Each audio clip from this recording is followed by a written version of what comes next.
साहित्य क्षेत्र की संस्था काव्यधारा के साझा संकलन आसमां दूर नहीं का विमोचन रविवार को हिंदी भवन में किया गया।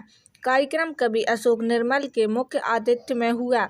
इस मौके पर हुए कवि सम्मेलन में हेमन मूलानी, भगवान बावानी, कन्हैया सेवानी, नंद सनमुखानी, कन्हैया मोटवानी ने सिंधी रचनाओं का पाठ किया। समारोह के बीच नागपुर के कवि रामकृष्ण सहस्त्रबुद्धे की कविता पुस्तक आखिर कब तक भी विमोचन किया गया। कार्यक्रम का संचालन हर्षा मूलचंदानी ने किया। तो कहीं ना कहीं से कुछ हमारी कुछ ऐसी कोई चीजें रही होती है जिसको देखकर लिखते हैं, सोचकर लिखते हैं, या कुछ जो देखते हैं वो लिखते हैं। बतियाता है जब वो अपनी पिछली बातों को, फिर मेरे दिल के घर को हम कर देता है, और मैं उसके गेसू की खुशबू लेता रहता हूँ, मैं उसके गेसू की खुशबू लेता रहता हूँ, वो अश्कों से मेरा सीना नम कर देता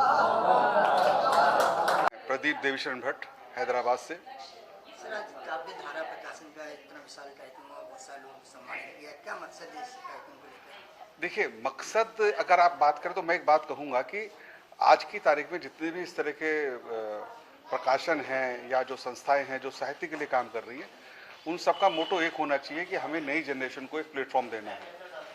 काव्यधारा वही कार्य करने का कोशिश कर रहा है कि हम, ठीक है, जो अब एक मुदरजा लोग हो गए हैं या जो हमारे सीनियर हैं, उनके अलावा जो जूनियर हैं और इतने अच्छे काफिया इस्तेमाल करते हैं वो लोग, उनको भी आगे आना चाहिए।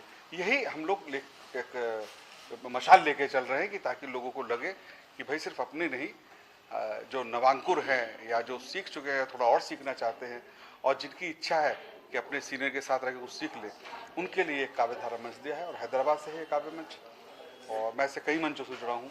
सर, कहीं ना कहीं आज का युवा वर्ग इस देश से भटक गया है, वो सोशल मीडिया में ज़्यादा एक्टिव रहता है, पढ़ने में कम रुचि लगता है, तो उनके लिए क्या? मेरे भाई, आपका नाम क्या है? संतोष। मेरे भाई, एक बात बताओ, ये कैसे संभव है? कोई भी चीज़ आती है ना, वो आपको कुछ दे के जाती है।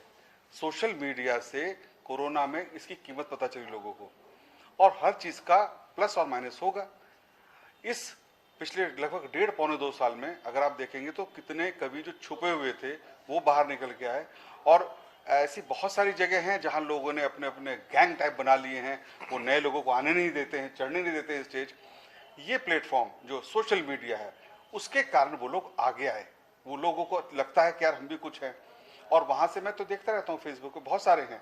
कुछ लोग शिकायत करते हैं कि साहब फलाने की चीज चुरा के कर लिया। कई बार मुझे भी आया कि साहब आपकी 2-3 रचनाएं। मैंने कहा, मैं सुनीता लुल्ला हैदराबाद से हूँ। काव्यधारा प्रकाशन हैदराबाद तेलंगाना से है, लेकिन इसका साहित्यिक समूह काव्यधारा साहित्यिक समूह सारे भारत का राष्ट्रीय समूह है। पूरे प्रांतों के, देश के विभिन्न प्रांतों से हिंदी भाषी और अहिंदी भाषी सभी साथी हमारे साथ हिंदी कविताओं में जुड़े हैं। तरह तरह की विधाओं में हमारा सृजन होता है। गीत, गज़ल, कविता, नवगीत, दोहे, नज़्म इत्यादि सब में लिखा जाता है। और सिर्फ सुप्रतिष्ठित कवि ही नहीं, हम उनको भी बहुत सहारा देते हैं और उनके साथ मिलकर काम करते हैं जो अभी अभी हिंदी में पांव रखकर आगे बढ़ना सीखे हैं।